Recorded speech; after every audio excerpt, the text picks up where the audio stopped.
할렐루야. 2026년도 2월 마지막 주 가정 예배를 함께 드리도록 하겠습니다.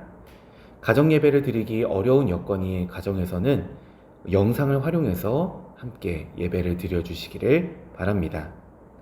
먼저 QR코드를 통해 들어갈 수 있는 찬송가 463장을 함께 찬양하시겠습니다.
오늘 우리에게 주시는 하나님의 말씀은 여호수아 21장 1절에서 3절까지의 말씀입니다.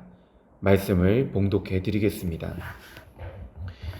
그때 레위 사람들의 족장이 제사장 엘르아살과 눈의 아들 여호수아와 이스라엘 자손의 지파 족장들에게 나와 가나안 땅 실로에서 그들에게 말하여 이르되 여호와께서 모세에게 명령하사 우리가 거주할 성읍들과 우리 가축을 위해 그 목초지들을 우리에게 주라 하셨나이다 하매 이스라엘 자손이 여호와의 명령을 따라 자기의 기업에서 이 성읍들과 그 목초지들을 레위 사람에게 주니라.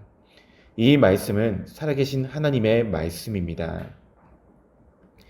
이 시간 함께 말씀 요약을 읽어드리도록 하겠습니다. 나이가 들어가면서 삶에서 추구하는 방향이 달라지는 것을 느낍니다. 이전에는 어떻게 더 많은 것을 이룰 수 있을까 하는 생각이 중심이었다면 이제는 어떻게 기억되고 모범을 보이며 삶의 자리를 세워갈 수 있을지가 더 중요하게 느껴집니다. 에리 프롬은 소유냐 존재냐라는 책에서 현대는 소유의 양식이 기준이라 말합니다. 이는 무엇을 가지고 있느냐로 자기를 규정하고 지식과 사랑, 인간관계, 심지어 하나님마저 소유의 대상으로 취급하는 삶의 태도입니다. 더 많은 것을 가지기 위해 경쟁하고 적은 소유에 불안해하며 원하는 목표에 미치지 못하면 두려움 속에 살아가게 됩니다. 반면 존재 양식은 어떻게 살아가고 관계를 맺어가는가에 중심을 두는 삶입니다. 소유한 것에 정체성을 두는 것이 아니라 살아가는 그 과정 자체에 의미를 두는 삶입니다. 특별히 우리 그리스도인들에게는 나라는 존재가 하나님 앞에 어떻게 드러나는지 항상 질문하는 삶을 말합니다.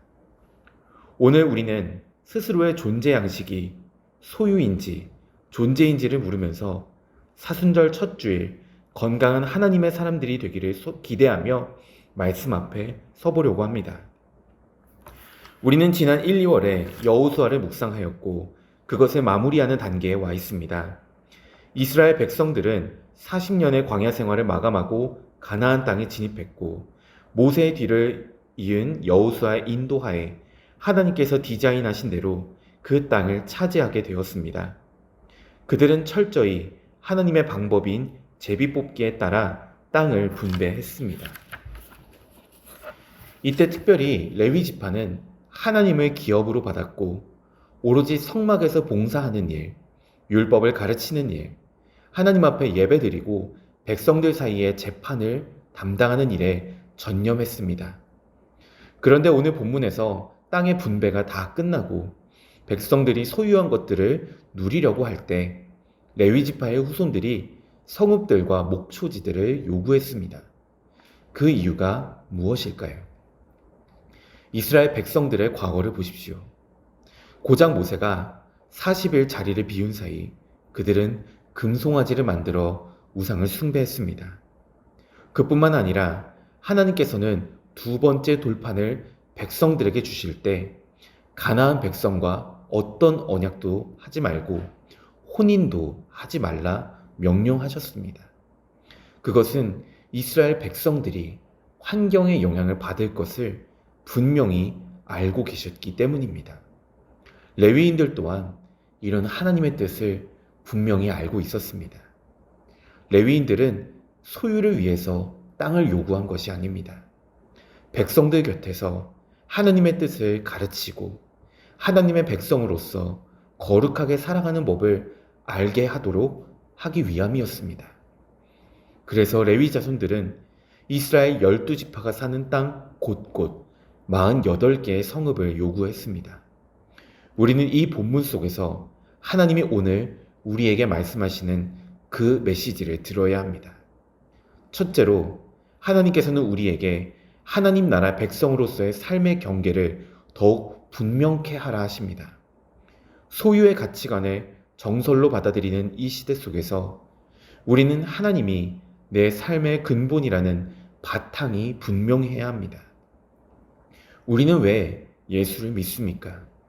우리의 소유가 넉넉하지 못하기 때문입니까? 아닙니다. 훨씬 더 가치 있는 것을 쫓아가기 위함입니다. 이스라엘 정복의 이야기는 땅을 소유하는 데서 끝나지 않고 어떻게 살아가느냐로 결론을 맺습니다. 우리가 더 높은 것, 더 가치 있는 것에 소망을 두고 살기를 원하시는 하나님의 뜻이 그 안에 담겨 있는 것입니다. 둘째로 나눔은 예수 그리스도의 긍휼의 마음에서 나오는 것을 기억해야 합니다. 나눔은 마음을 같이하여 아파하는 긍휼에서 나옵니다. 긍휼은 예수님의 마음이고 십자가의 영성이며 그리스도의 흔적입니다. 하나님의 말씀과 은혜를 잊지 않기 위해 레위 지파에 기꺼이 소중한 땅을 내어놓은 12지파처럼 소유의 넉넉함을 기준으로 삼는 이 시대 속에서 하나님께 마음을 내어놓고 하나님을 내 삶의 주인으로 고백하는 성도들 되시기를 축복합니다. 오늘 말씀을 기억하시면서 함께 말씀 적용 질문을 나누도록 하겠습니다. 첫 번째 질문입니다. 지금 나의 시선이 소유를 향하는지 존재를 향하는지를 나누어 봅시다.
두 번째 질문입니다. 내가 하나님의 백성답게 살기 위해 스스로 가까이 해야 할 것은 무엇이 있습니까? 이 질문을 함께 나누도록 하겠습니다.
이제 가족들과 함께 기도 제목을 나누는 시간입니다.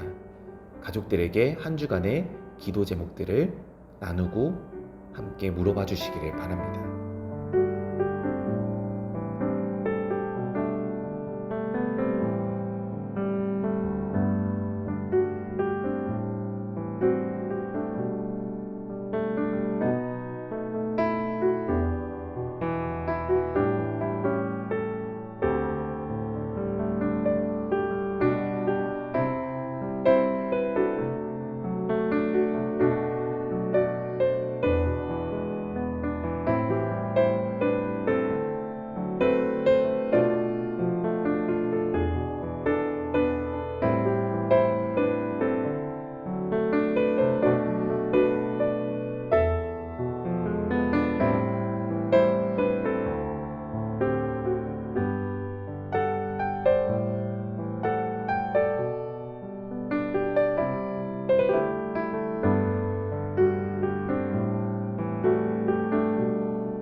이제 가족들을 위해 축복 기도를 하는 시간을 갖겠습니다.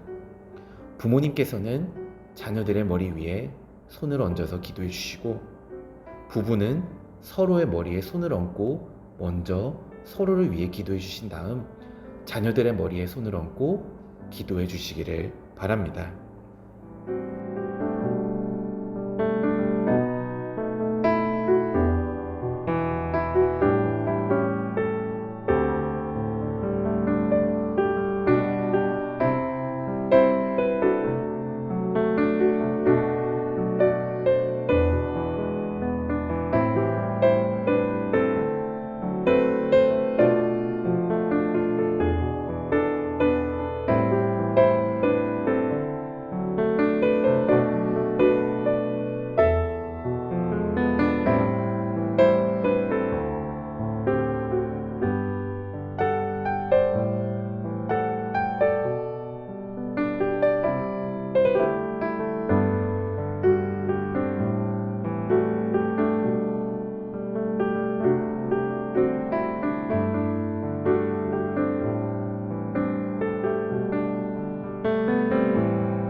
이제 다 함께 주기도문으로 가정 예배를 마치도록 하겠습니다.